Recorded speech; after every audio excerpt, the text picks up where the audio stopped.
Solomon Dwight Price was 36 years old the morning he came home to find his bags packed on the front porch of a house he had built with his own hands. 2 duffel bags and a rolling suitcase, folded with a care that was almost worse than if she had thrown them. The locks had been changed.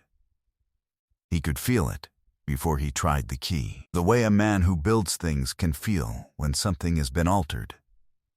The handle was the same brushed nickel he had selected himself 2 years earlier. The tumblers inside were not. There was a note. Short. Clean. It said that she thought they both knew this hadn't been working for some time, that she appreciated everything, and that she hoped they could handle things like adults. He read it twice. Then he folded it into his shirt pocket. Tamra had made her calculation, the way she had apparently been making calculations for 10 months in it. He was a contractor with a work truck and calloused hands and a joint account that had lost $38,000 to expenditures she had not explained, and he had not yet traced. She had decided he was the half of this marriage she could afford to remove. What she had not done not once in 7 years was pull up the Davidson County property records and read whose name sat alone on the deed to the house on Ashburn Ridge Road. You cannot change the locks on a man's house, and what happened over the next 6 weeks would teach her the precise difference between a door and a foundation. Before we jump into the story, comment where in the world you are watching from and subscribe, because tomorrow's story is one you need to hear. The summer before everything changed, Solomon Dwight Price was laying stone on the fireplace of a home he had contracted in the Germantown neighborhood of Nashville, a 4-bedroom craftsman, for a couple who had shown him a photograph from a magazine and said, "Make it like that." He had made it better. He was 36 years old and had been building things for 20 of them. He had started with his grandfather's toolbox at 14, graduated from a technical program at 18, and started Price & Sons Construction at 27, with $12,000 and a used equipment trailer. He worked in dusty clothes and drove a white pickup his crew could spot from 2 blocks away. He did not correct people when they assumed he ran a small operation. The house on Ashburn Ridge Road had been his first personal build, his own design, his own labor, his own money. He purchased the lot with savings at 29 and spent 18 months constructing it on weekends and evenings. Framing walls at 6 in the morning before site crews arrived, hanging drywall by lantern light, soldering the copper plumbing himself on winter Saturdays when the air in the unfinished rooms went sharp. The crown molding in the living room he cut and installed himself, miter by careful miter. His grandmother, Ruth Price, had walked through the finished house the week before she passed and held his face in both her hands. "Solomon," she said, "never put your name on something you're not willing to defend." He had promised her he wouldn't.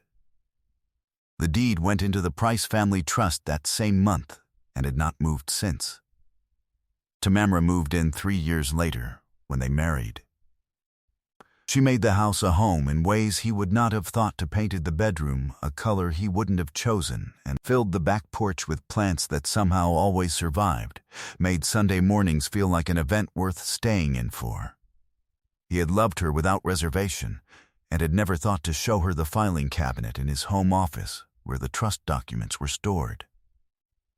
It had not seemed like a conversation that needed to happen. He had met her at a fundraising gala downtown 7 years earlier. Through a mutual friends event for a youth mentorship organization Solomon had long supported. She had been standing near the silent auction items in a green dress, reading the description of a painting like it was something worth taking seriously. He had walked over and offered an opinion she hadn't asked for. She had argued with him, correctly, for 20 minutes. He had asked for her number at the end. In the months before the morning with the suitcases, she had begun to change in ways he noticed without naming. A new gym bag she mentioned getting on sale. Late evenings she attributed to a work project that seemed to have no end. A phone she no longer left face up on the counter. He had attributed these shifts to the ordinary drift of a long marriage and had not pressed.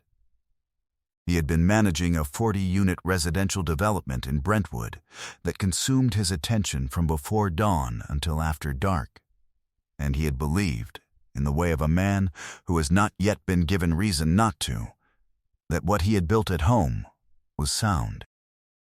He found the first signal on a Tuesday evening. A charge on the joint account $4,200 to a vendor he did not recognize, categorized in the banking app under Home Improvement Services.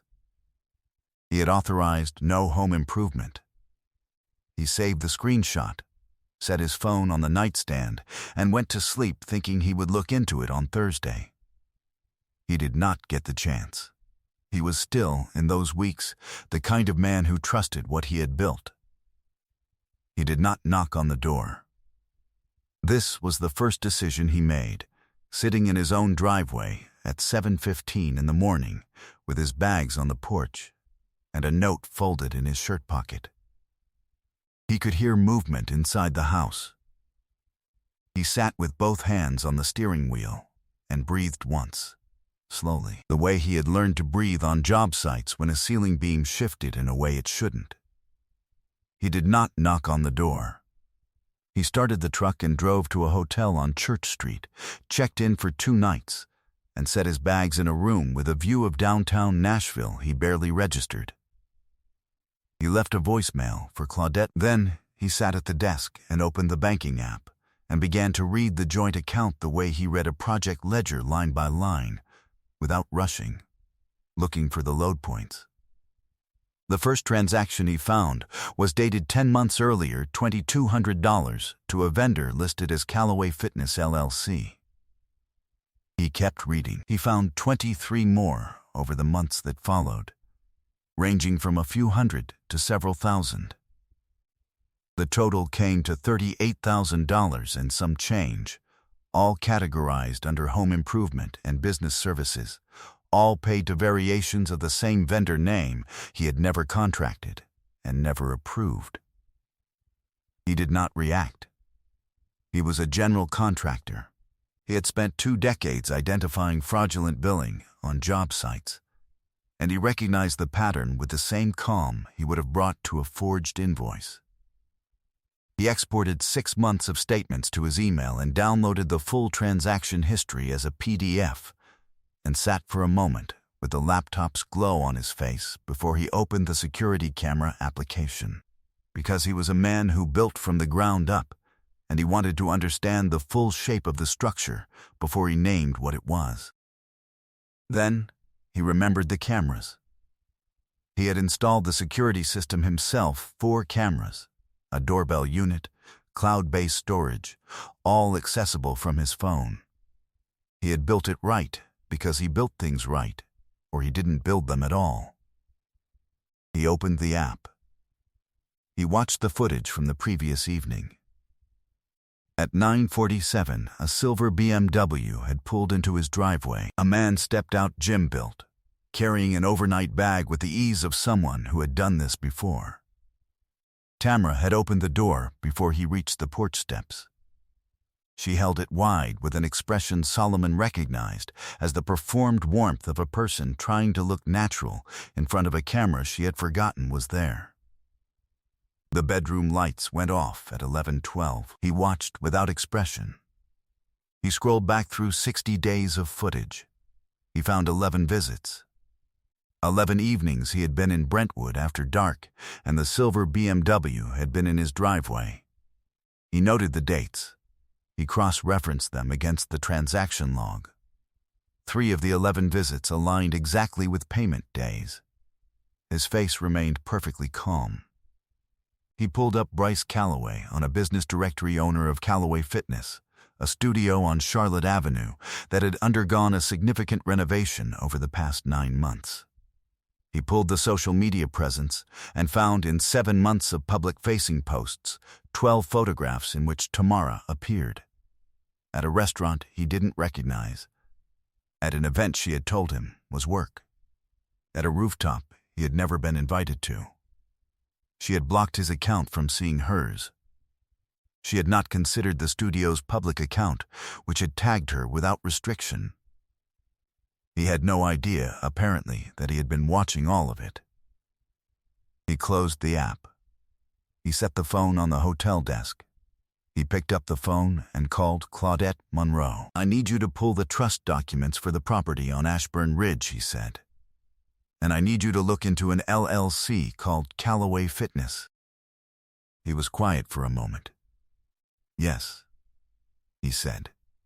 "I'll be there in the morning." Claudette Monroe's office was on the third floor of a building on Commerce Street, and she had been one of Nashville's sharpest property and family law attorneys for 26 years. She received Solomon the morning after the lockout with no visible surprise. She had seen variations of this situation before, though rarely this clearly documented. She reviewed the Price Family Trust instruments first. The house on Ashburn Ridge Road had been titled into the trust prior to the marriage. Tamara's name had never been added as a beneficiary or co-trustee. She had lived in the house for 7 years, made it her home in every felt sense, and had no legal claim to it whatsoever. The trust was clean, current, and properly maintained. "She locked herself out," Claudette said. "Not you." She had proceeded apparently on the assumption that 7 years of shared occupancy constituted a legal claim to the property. It did not. A court would find nothing to dispute. She reviewed the banking documentation, then watched the camera footage on the flash drive Solomon had prepared. She reviewed the 11 visits without comment. She made 4 notations in the margin of a yellow legal pad. "The funds directed to Callaway Fitness LLC are recoverable under dissipation of marital assets," she said. She wanted an eviction. "We're going to give her a very different kind of proceeding." She set her pen down. "This is not a case where she holds leverage. This is a property matter where she has none." Solomon drove to Smyrna on a Thursday morning to see his uncle Earl. Earl Price was 68 years old, a retired highway construction foreman who had been the first person Solomon called the morning he made an offer on the Ashburn Ridge lot. Earl had driven him out there in August heat, stood on the undeveloped ground in work boots, and asked, "You sure, son?" And when Solomon said yes, Earl had pulled out his reading glasses and reviewed the purchase contract before co-signing as witness on the deed. He had watched the house go up board by board over 18 months. He was the only living person who had seen Solomon stake that lot, pour that foundation, and set the ridge beam on a February morning with his own hands in February. Solomon told him what had happened. Earl listened fully before speaking. "She called me," Earl said. "6 months back. Asked about your business, how big it really was, whether the Brentwood project was putting you under or setting you up." He turned his mug slowly on the kitchen table. "I told her I didn't keep close tabs on Solomon's business dealings. But she was asking the way people ask when they're running numbers on somebody. Not curious." Calculating, he set the mug down. "Your grandmother used to say, 'A house built right tells you who built it.' This house told Tamara everything she wanted to know, just not the part that mattered most." Solomon drove back to Nashville and put in his third call that what her investigator returned 2 weeks later. Callaway Fitness LLC carried $41,000 in deferred SBA loan payments, flagged, but not yet in formal default. Bryce Callaway did not own the studio building on Charlotte Avenue. He leased it month to month on a standard commercial agreement, no equity position. The $38,000 in marital funds directed to the studio renovation had gone into improving a property he did not own and never would. The money was simply gone, spent on another man's borrowed space.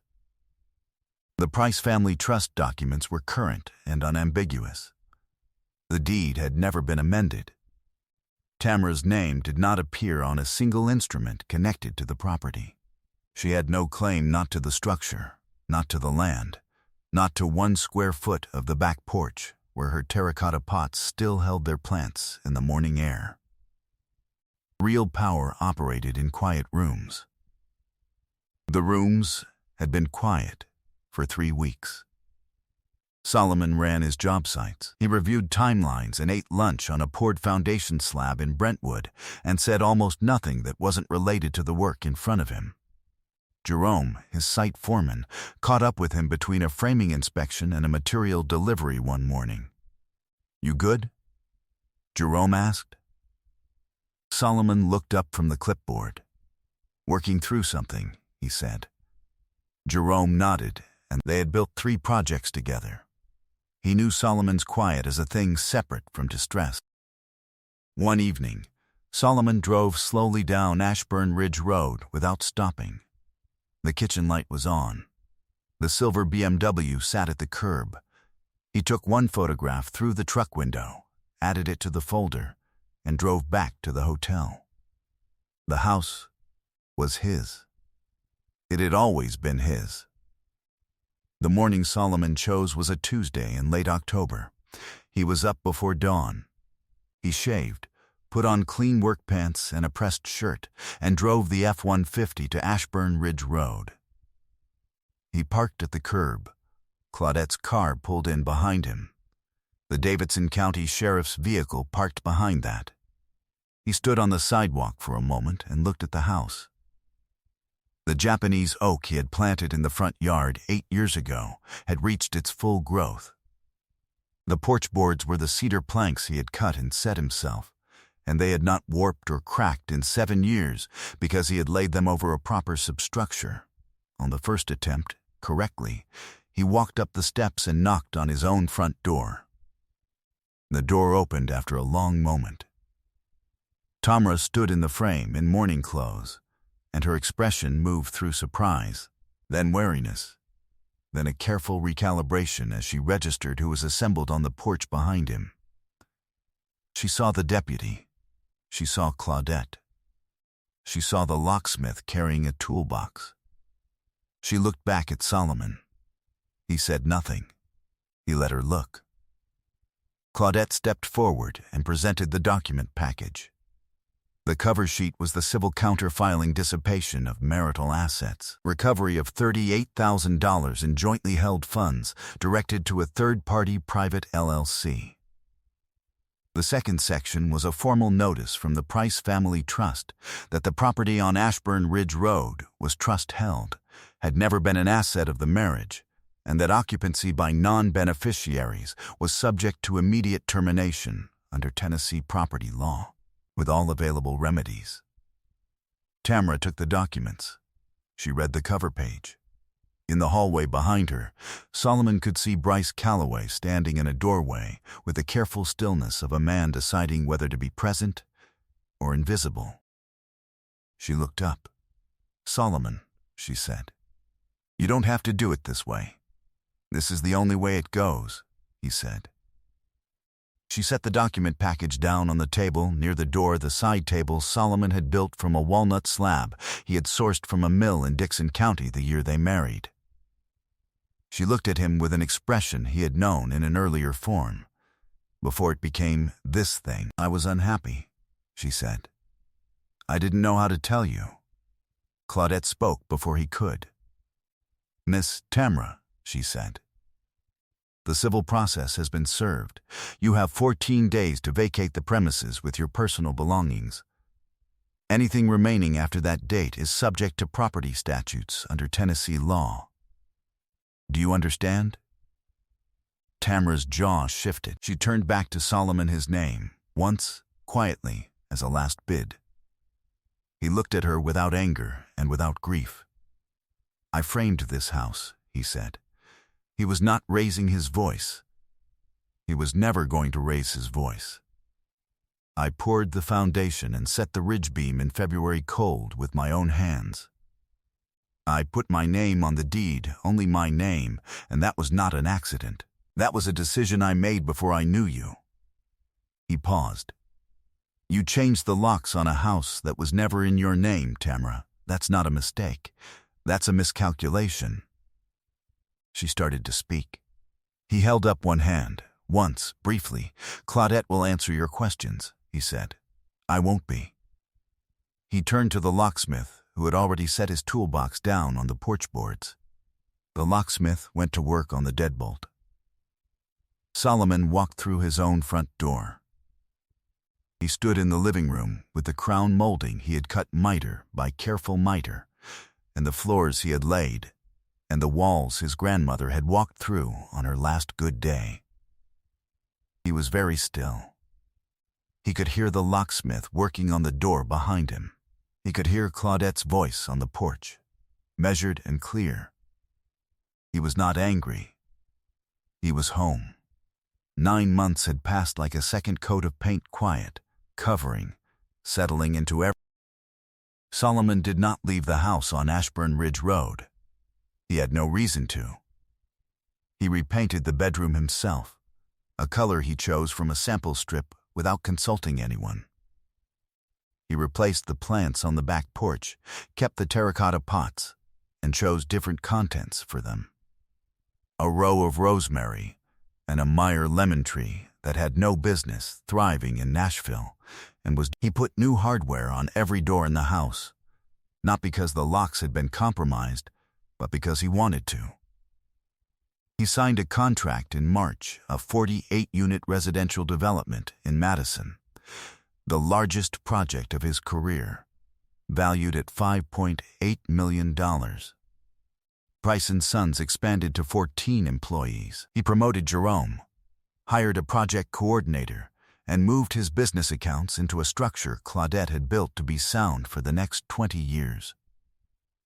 He had met Diana the previous autumn at the Brentwood site, where she came to consult on the outdoor landscape plan. She was a landscape architect with her own small firm, and she had looked at his drainage design and immediately identified 3 things he hadn't considered, which had impressed him enough to extend the conversation past the job site and into a dinner he hadn't planned. She asked questions that expected honest answers, and gave honest answers in return. By spring, she knew which drawer held the good coffee and which window let in the best morning light, and neither of them had made much of it, and that suited him exactly. Tamara vacated the property on the 11th day.